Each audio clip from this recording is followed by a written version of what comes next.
I loved going. How many of you love to go to Grandma's house? Oh, yeah, you live close to her. Yeah, I absolutely love going to my grandmother's house. And oh my goodness, he has lots of grandmas. You have 3 grandmas? Oh my goodness. Oh wow. And you have a grandma too that you wrote? You have a bunch of grandmas. Oh wow. One day, I was helping my grandmother, and she told me a story that happened when she was just learning to walk. How many of you can know how to walk? Do you all know how to walk?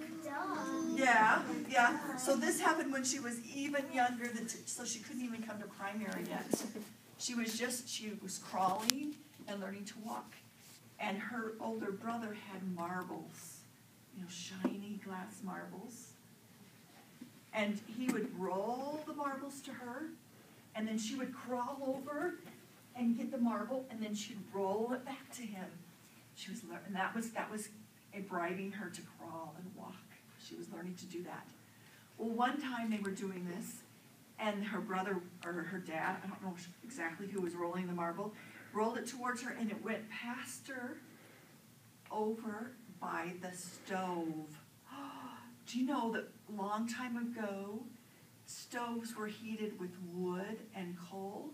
So they would open the door, and they would put the wood or the coal inside and close the door, and then all around it would get really, really hot. Well, Grandma she was just toddling over there. She went to get that marble, and she put her hands on the stove to steady herself so she didn't fall, and it burned her hands really, really, really, really bad. Oh, and she just cried and cried. I burned my hands once. Oh, it's horrible, isn't it? Have any of you burned your fingers? I burned my finger once. You burned your fingers?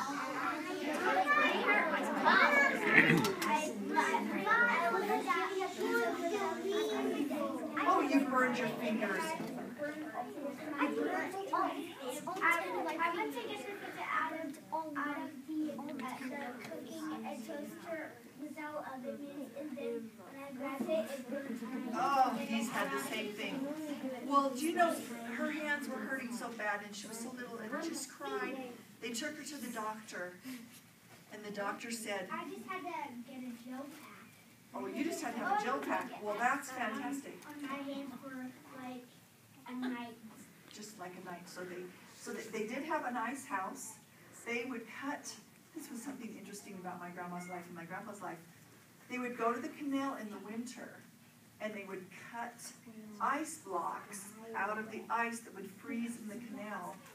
Then they would put the big ice blocks up on the wagon, and the horse would take them to what they had, the ice house. It was this building that was kind of underground, and they'd put the ice in there with lots of hay and straw.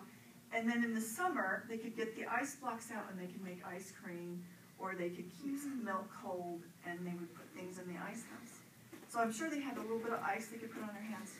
They went to the doctor, and the doctor said, oh, her hands are so burned that the left hand that she'd put on the longest would just curl up like an overbaked potato. It would just be all shriveled up and awful because the burn was so bad that it would just like that. She said her right hand, her fingers would probably just claw like that, and she probably wouldn't be able to use her hand. So her parents felt really bad. Of course, Grandma cried a lot. And so every morning before her dad would get up to go milk the cow or work on the farm, he would sit little Dorothy on his lap, and he'd put her name was Dorothy, put her arms around her, and he would take some consecrated oil. How many of you have daddies that have consecrated oil that they put on your hands for blessings? Well, Grandpa would put a drop of oil onto her hand, and then he'd rub it, and gently. Well, do you know what Dorothy did when they did that? She would cry. Oh, she just cried, trying to pull away, get out of the chair, get away from Dad. But he said, no, hold on. rub that oil into her hand so that it wouldn't curl up like this, but that he could stretch it out. It hurt a little bit, didn't it? And it hurt to pull the scar, the burn injury, the scar, and pull it out and stretch your fingers. That's a good question. He said, did it get better ever? Well, as my grandmother was telling me this story of how every morning and then every night when Grandpa would come in from working the farm, he'd wash his hands, and then he'd hold Dorothy on his lap. Sometimes he'd have George hold her. He would rub her hands some more. George was her brother. Rub the oil some more on her hands. And sometimes she'd just cry and say, oh, please don't. And Grandma told me that one day her mom started crying. Her mom would say, oh, please, oh, don't do it anymore. Don't do it anymore. Oh, it just hurts. Because her baby was crying. Her baby was crying because her hands hurt. And Grandpa, because her baby, the mother was crying because the baby was crying because her hands hurt. And Grandpa Ephraim said, we need to do this. We need to help our daughter's hands be okay. We need to do this very hard thing every day and rub her hands with the oil and stretch out the fingers. And then they would put white cotton gloves onto her hands so that her hands wouldn't get all sick or dirty. So when she was crawling, she had her special mittens on so that her fingers would grow. And you know, as Grandma was telling me this story, I thought my grandma's hands were just beautiful. I thought they were beautiful hands. And I turned them over, and sure enough, there were scars on her hands. But you know what? I've never known that story. I've never noticed because Grandma would roll out the cookie dough. You have a black spot. And roll out the pie crust and make the pie. And I had helped her do laundry, and she'd put the clothes up on the line. Her hands were okay. Her hands were beautiful and able to do all the work.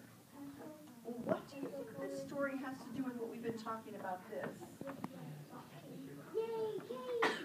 Do you think her Grandma Dorothy's dad and mom had an important decision to make? It wasn't their fault that the little baby hurt her hands and got them burned.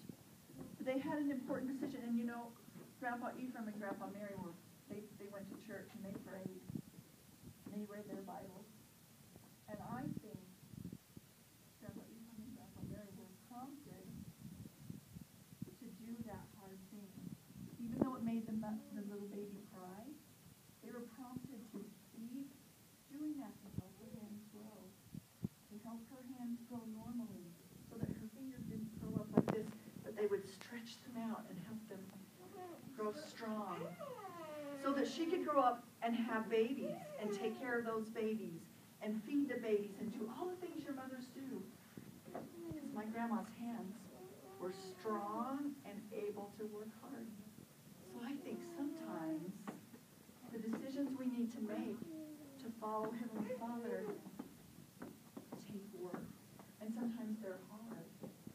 And sometimes our parents, our mom and dad, will tell us to do something that seems hard. We may be tired and we think, oh, I don't want to go to family scripture study.